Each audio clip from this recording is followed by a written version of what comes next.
आपल्यासोबत बीडचे खासदार बजरंग सोनवणे आहेत. काय सांगणार?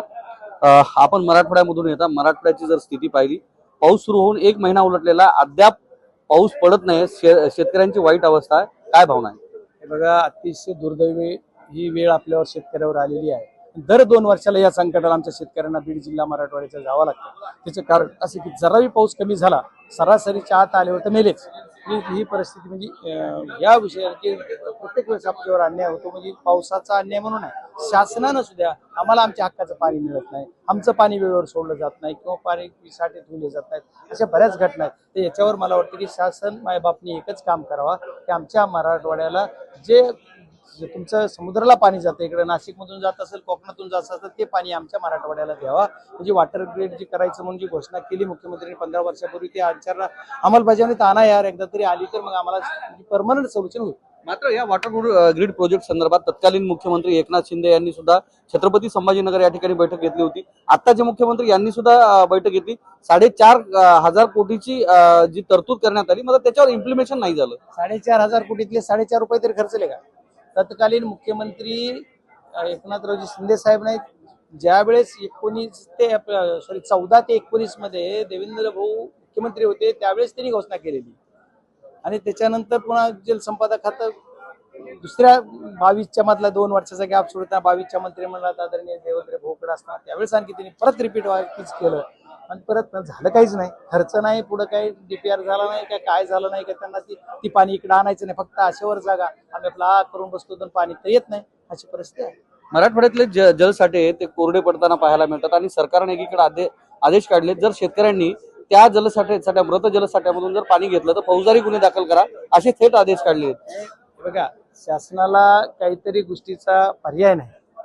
पाणी हे जपून वापरा म्हणणं आहे. पहिल्यांदा फर्स्ट प्रायोरिटी ड्रिंकिंग वॉटर पिण्यासाठी, सेकंड प्रायोरिटी इंडस्ट्री आणि थर्ड प्रायोरिटीवर शेतकरी, अशी एक आपलं महाराष्ट्राचा कायदा आहे. त्याच्यानुसार पहिलं काय बंद तर शेती बंद, दुसरं काय बंद इंडस्ट्री बंद, तिसरं काय बंद तर पुन्हा बंद, म्हणजे सगळंच बंद. तेव्हा पाणी बंद झालं किंवा सगळं बंद, अशा प्रायोरिटीच्या हिशोबानं त्यांनी काढलं असेल की बाबा तुम्ही जपून करा. पण माझी सरकारला एक विनंती आहे, तुम्ही आज जे करताय ना, ही जर तुम्ही 2 महिन्यापूर्वी केलं असतं, महाराष्ट्राच्या मुख्यमंत्र्यांनी मागच्या सेशन मध्ये सांगितले पुढच्या वर्षी पाऊस कमी पडणार आहे, पण त्यावेळेस पासून अधिकारी झोपले होते का? पाणी कमी सोडलं नाही. माझ्याच जिल्ह्यामधल्या कालवा वाटप समितीच्या ज्या बैठका घ्यायला पाहिजे होतं, पाणी किती सोडायचं ते चर्चा व्हायला पाहिजे, कुठं चर्चा झाली नाही. इतिहासात पहिल्यांदा असं झालंय, कालवा समितीची बैठक न होताच पाणी सोडलं, नदी पात्रात सोडलं, तुमच्या कालवेत सोडलं, त्याचं नियोजन काहीच केलं नाही. त्यावेळेस त्याचं नियोजन केलं असतं, थोडं पाणी कमी सोडलं असतं. कुणाचं प्रेशर होतं तुम्हाला पाणी सोडायचं, कोणाकडून किती अधिकाऱ्यांनी पैसे घेतले? त्या तुमचे जे मेजर डॅम आहेत त्या डॅमवर सुद्धा तुमचा एकही परमनंट कर्मचारी नाहीये, कंत्राटी रोजंदारीवरले कर्मचारी, ते पाणी कसं सांभाळणार?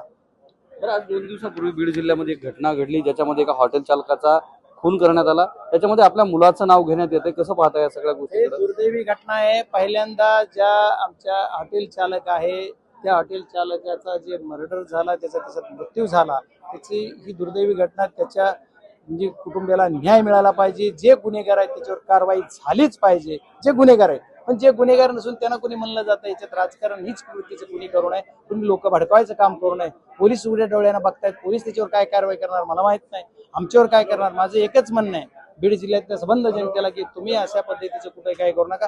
माझ्या सर्व कार्यकर्त्याला, माझ्या सर्व चाहत्यांना मी 10 वेळेस सांगतोय, ऍक्शनला रिॲक्शन घ्यायची नाही. त्यांनी तुमच्यावर आरोप केले म्हणून तुम्ही काही एक शब्द बोलायचं नाही, नाही लगेच दुई होईल, लगेच पेटल.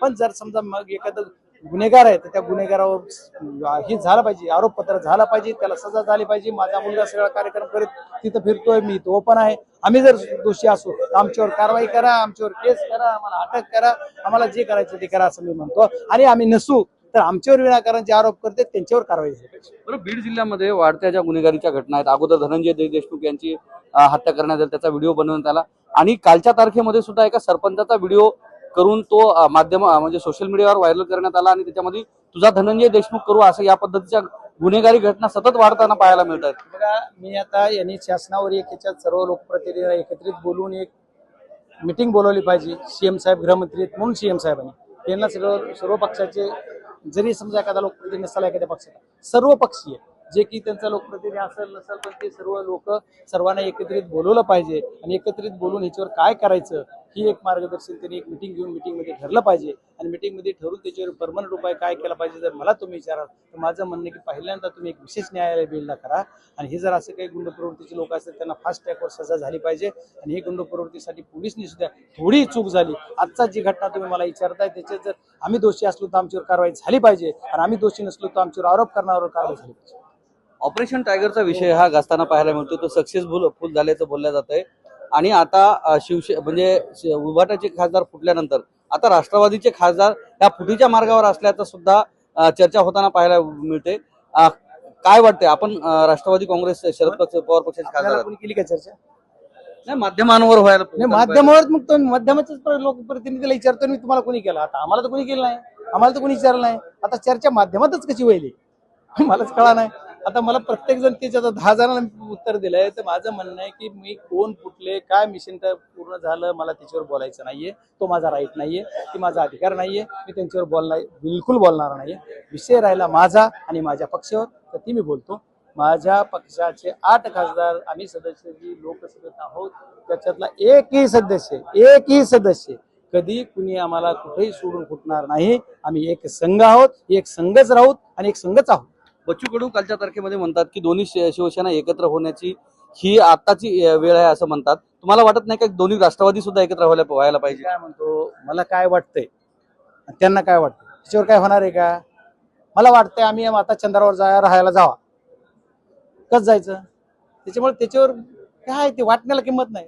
राजकारणात त्याला नाही किंमत. एक कार्यकर्ता म्हणून राष्ट्रवादीचा नेता कार्यकर्ता नेता नाही ती गेलं जी त्याच्यावर मला काय करायचं नाही. त्याच्यावर काय उपयोग नाही. जे काही त्याच्यावर चर्चा म्हणजे बोलाचाच भात आणि बोलाचीच कडी काही होणार नाही. त्याच्यावर कशाला बोलायचं?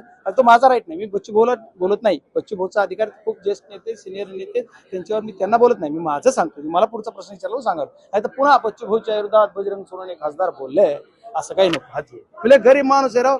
पुन्हा भानगड मला इथे मुंबईच्या बाहेर जाणं मुश्किल होईल. तर तुम्ही राष्ट्रवादी शरदचंद्र पवार पक्षाचे खासदार आहात. उपमुख्यमंत्री जे आहेत म्हणजे अजित पवार पक्षाच्या, त्यांच्याशी कधी बोलणं होतं तुमचं? असं संभाषण होतं? भेटतो त्यांचं झालं. त्याच्यानंतर तिसऱ्या दिवशी त्यांचं अभिनंदन केलं. तिसऱ्या चौथ्या दिवशी म्हणजे लवकर मला कॉन्टॅक्ट झाला नाही. अभिनंदन केलं. त्याच्यानंतर मी भेटतो त्यांना. कालच भेटलोय. काल त्यांच्याबरोबर 10 मिनिट कॉफी चहा पिलं. मी काल जवळपास इथल्या मंत्र्यातल्या म्हणजे आता रविवारी भेटले नाही मला कोणी. मी रविवारीच आलो.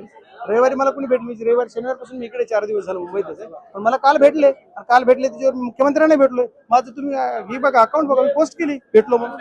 असं नाही ठेवलं. मी मंत्रिमंडळातल्या लोकांना भेटलो. आम्ही केंद्रात ज्यांना भेटतो ते पोस्ट करतो. आणि आता बी समोरचे दार नाही ना मागून इकडून तिकडून फिरू नये. तुमच्यासमोर बोलतोय. आता बी जाताना आलो.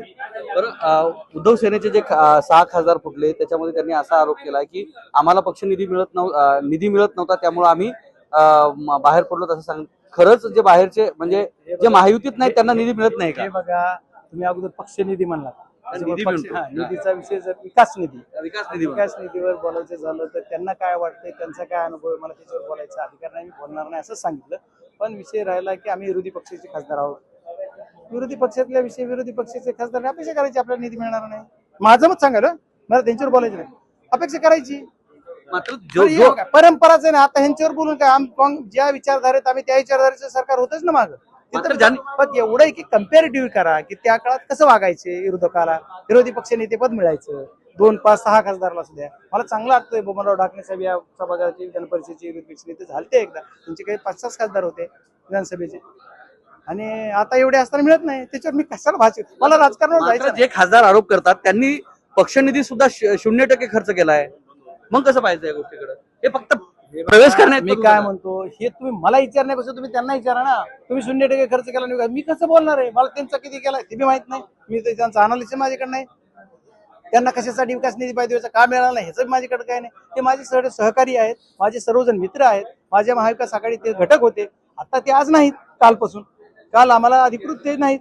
आता त्याच्यानंतर पुढे काय आहे त्याचे पुढचा विषय पुढे होईल. त्याच्यामुळे मी त्यांना बोलू शकणार नाही. मला माफ करा. मला त्यांच्यावर नाही बोलायचं. ते माझे काही त्याचे नातलग पण आहेत. आता ओमराजे माझे जावा आहेत बीडचे.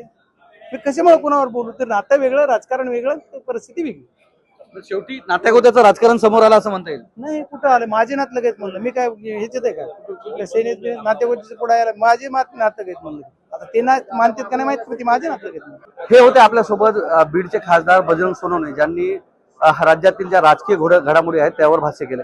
कॅमेरामन सुधाकर सह मी धनंजय सोळंके, टाइम्स नाव मराठी, मुंबई.